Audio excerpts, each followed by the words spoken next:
তৃতীয় দিনে আমার দিদিরা, বোন আর জামাইবাবু গেছিল হাতি সাফারিতে। 4 জনই যেতে পারত।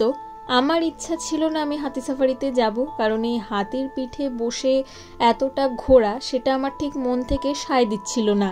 হাতির পিঠে করে ওরা একদম জঙ্গলের মাঝখান দিয়ে ঘুরেছে, আর যে জন্তু জানোয়ারগুলো আমরা আগের দিন অনেক দূর থেকে দেখতে পাচ্ছিলাম সেগুলো ওরা একদম কাছ থেকে দেখেছে।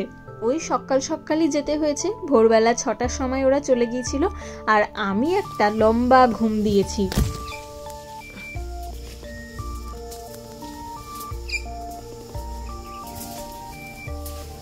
মাথা পিছু 1200 টাকা দিয়ে আপনারা হাতি সাফারি করতে পারেন, এবং সময় কিন্তু ওই সকালবেলা 3টে স্লটেই, 6:30, 7:30 আর 8:30। Hello everyone, welcome to madly Rockerz blog channel. শুরু করা যাক আজকের ভিডিও।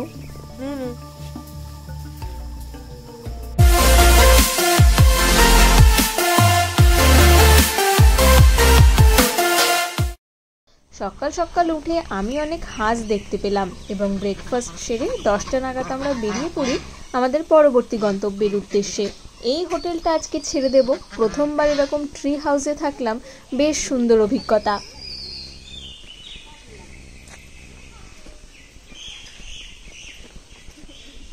এত লাগেজ এই ব্যাগ বাঁধতেই আমাদের মোটামুটি আধ ঘন্টা মতো সময় লেগে গেছে। মা,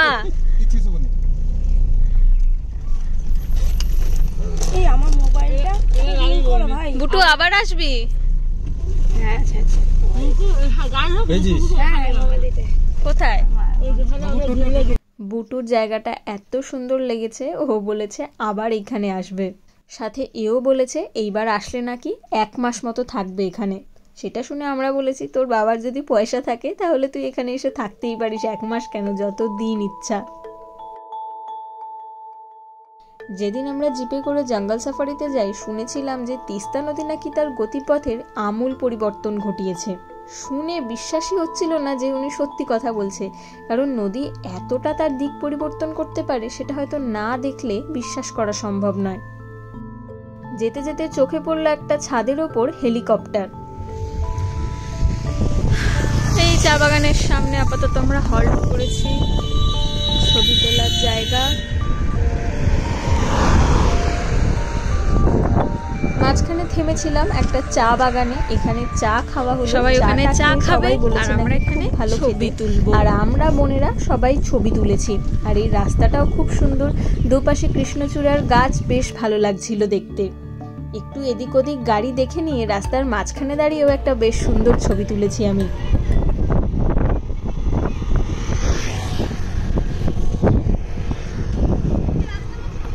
একটা ছবি তুলতে চাই।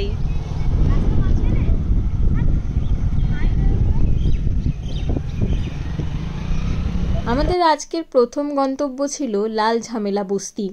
নামটা তো খুবই অদ্ভুত, এবং এরকম অদ্ভুত নাম শুনে আমরা ড্রাইভারকে জিজ্ঞাসাও করি যে এরকম অদ্ভুত নাম কেন, এবং তিনি বলেন যে লাল এবং ঝামেলা নামে 2 ভাই ছিল, যারা ওখানের চা বাগানকে তখনকার যারা শাসক ছিল তাদের হাতে হস্তান্তরিত হয়ে যাওয়া থেকে রক্ষা করে। পরে আমরা যখন 2 গাড়ি থেকে এখানে নামলাম তখন শুনলাম যে আমাদের জেম্মাদের, অর্থাৎ মা বাবা জেম্মারা যে গাড়িতে ছিল সেই ড্রাইভার আবার অন্যই গল্প বলেছে। সিপিআইএম এর আমলে কোনো 2 ভাই এখানকার চা বাগানকে হস্তান্তরিত হয়ে যাওয়ার হাত থেকে রক্ষা করে, তাই নাকি নাম লাল ঝামেলা বস্তি, অর্থাৎ লালের আমলে ঝামেলা হয়েছিল তাই লাল ঝামেলা বস্তি। 2 রকম গল্প শুনে আমরা অবশেষে গুগল সার্চ করি, এবং গুগল সার্চ করে যা জানতে পারি সেটা হলো লাল এবং ঝামেলা হলো 2 ভাই, এবং তারা সিপিআইএম করত, এবং তারা কংগ্রেসের হাত থেকে এখানকার চা বাগান বা এখানকার মানুষদেরকে বাঁচিয়েছিল। তারা কিন্তু এখনও বেঁচে আছে। যাই হোক, আমরা যখন এখানে এলাম তখন এখানকার সৌন্দর্য দেখে আমরা সবাই মোটামুটি অবাক হয়ে গেছি। এর অপর প্রান্তেই কিন্তু ভুটানের পাহাড়, আর মাঝখান দিয়ে বয়ে যাচ্ছে ডায়না নদী।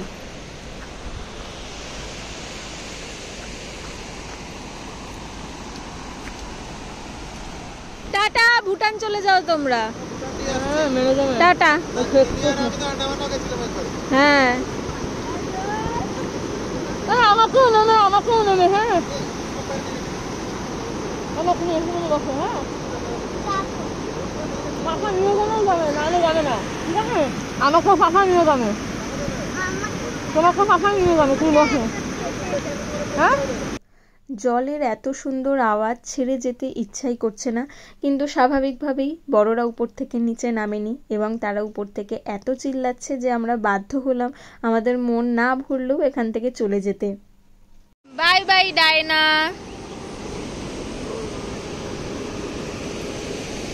এরকম ফাঁকা ফাঁকা জায়গা আর এত জলের স্রোত, আওয়াজ, সামনে পাহাড়, অসাধারণ সৌন্দর্য। আর এই সৌন্দর্যের মাঝেই দেখতে পেলাম কেউ এরকমভাবে একটা প্লাস্টিক র্যাপ ফেলে গেছে। জানি না এদের কি সমস্যা হয় প্লাস্টিকের পেপারগুলোকে একটা নির্দিষ্ট জায়গায় বা ডাস্টবিনে ফেলতে।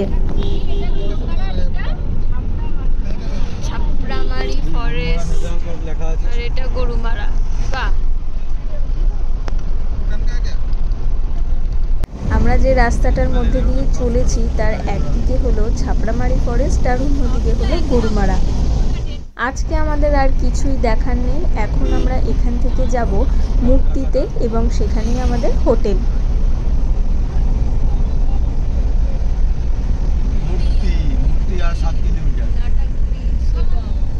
এই তো দারুণ দাদা। আমরা তো বিন্দুতেও যাবো তো। হ্যাঁ, ঝালং আছে নাকি?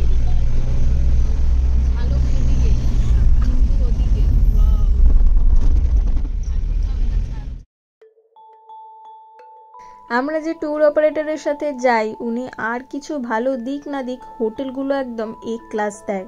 এখন যে হোটেলটায় আমরা যাচ্ছি সেটাও একদম মূর্তি নদীর সামনে, অর্থাৎ হোটেল থেকেই নদীতে যাওয়া যাবে। তবে দেখলাম এখানে আশেপাশে অনেক হোটেলই রয়েছে এবং সেগুলো কোনোটা নদীর ধারে না হলেও হোটেলগুলো কিন্তু বেশ সুন্দর এবং কোনোটায় হয়তো সুইমিং পুলও রয়েছে। পৌঁছে গেছি আমরা আমাদের হোটেলে, ইকো বনানী ট্যুরিজম, এবং এটা সম্ভবত গভর্নমেন্টের হোটেল।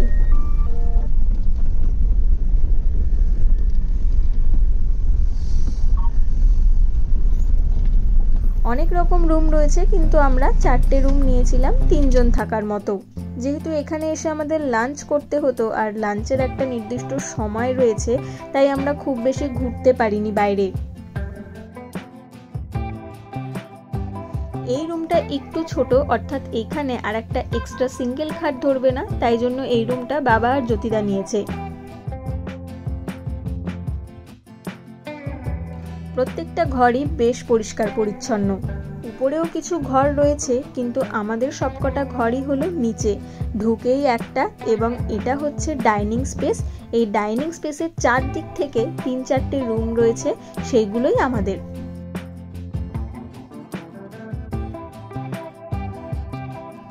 এই ঘরটায় আমি, মা আর বোন থাকবো। আর এই যদি আপনি ডাইনিং স্পেস থেকে বেরিয়ে যান তাহলে সামনে দেখতে পাবেন মূর্তি নদী।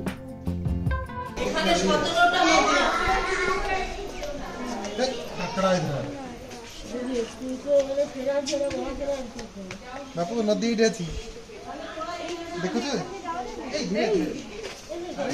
দেখছো সুন্দর লাগছে।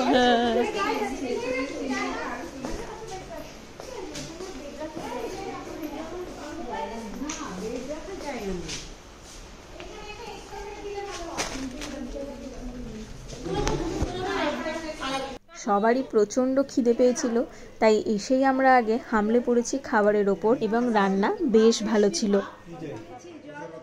আজকে আমি একটা গানেরও শ্যুট করেছি, ম্যাডলি রকার্স ডান্স চ্যানেলে গিয়ে দেখতে পাবেন নাচটা।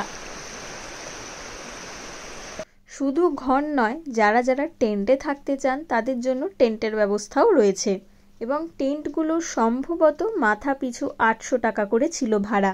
যেহেতু বর্ষা হচ্ছে মাঝে মাঝে, তাই জন্য নদীর স্রোত এবং জলের আওয়াজ দুই খুব বেশি, এবং আমরা প্রথমে এসে ভেবেছিলাম যে নদীতে স্নান করব, তবে নদীর এরকম স্রোত দেখে আমরা সেই আশা সবাই ত্যাগ দিয়েছি।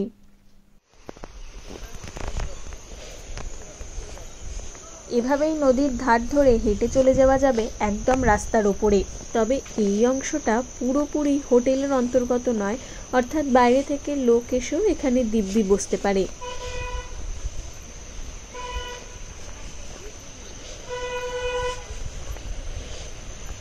রাস্তার উপরে গেলেই চোখে পড়বে আই লাভ মূর্তি।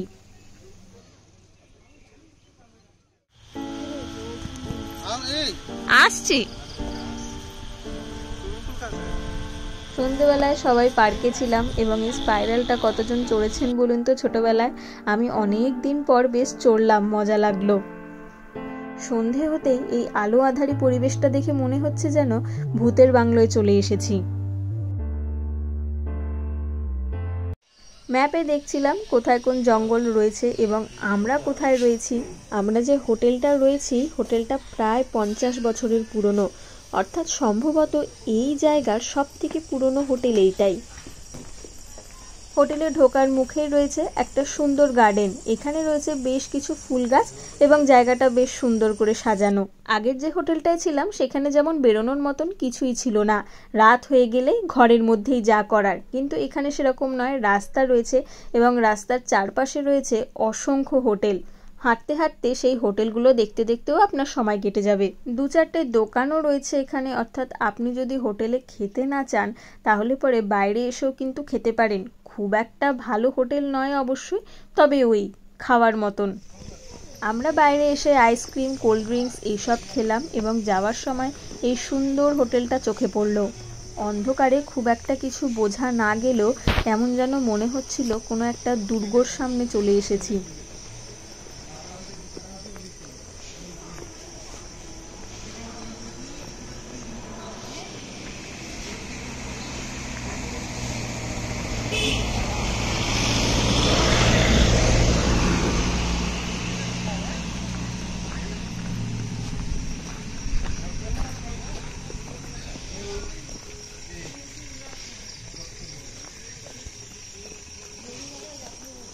রাতের হাঁটা শেষ করে চলে এলাম আবার হোটেলে। আপাতত নৈশভোজ শেষ করে যে যার মতন ঘুমাতে চলে যাব। দেখা হবে পরের দিন সকালে।